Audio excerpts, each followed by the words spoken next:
Welcome to Quick Literature Academy. Subscribe and press the bell icon for more literature videos. Geoffrey Chaucer Part 3. Throughout his life, Chaucer also wrote moral and religious works, chiefly translations. Besides French, which was a second language for him, and Italian, Chaucer also read Latin. He made a prose translation of the Latin Consolation of Philosophy written by the 6th century Roman statesman Boethius, while in prison awaiting execution for crimes for which he had been unjustly condemned. The Consolation became a favorite book for the Middle Ages, providing inspiration and comfort through its lesson that worldly fortune is deceitful and ephemeral, and through the Platonic doctrine that the body itself is only a prison house for the soul that aspires to eternal things. The influence of Boethius is deeply ingrained in the Nice Tale and Troilus. The ballad "Truth" compresses the Boethian and Christian teachings into three stanzas of homely moral advice. Long before Chaucer conceived of the Canterbury Tales, his writings were many-faceted.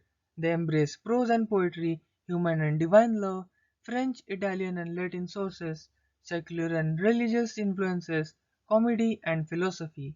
Moreover, different elements are likely to mix in the same work, often making it difficult to extract from Chaucer simple, direct and certain meanings.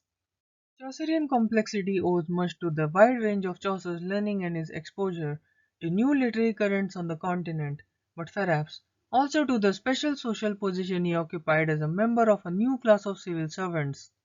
Born into the urban middle class, Chaucer, through his association with the court and service of the crown, had attained the rank of esquire, roughly equivalent to what would later be termed a gentleman.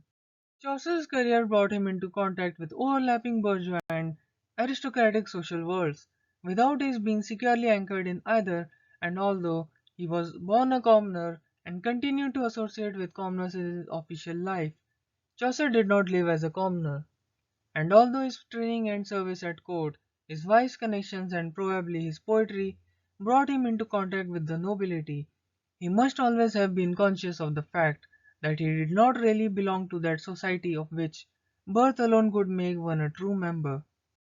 Situated at the intersection of the social worlds, Chaucer had the gift of being able to view with both sympathy and humor the behaviors, beliefs, and pretensions of the diverse people who comprised the levels of society.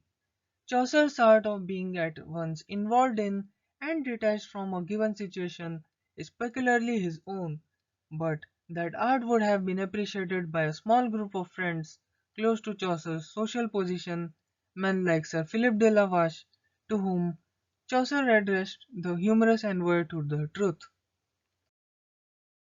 Chaucer belongs to an age when poetry was read aloud. A beautiful frontispiece to a manuscript of Troilus pictures the poet's public performance before a magnificently dressed royal audience, and he may well have been invited at times to read his poems at court.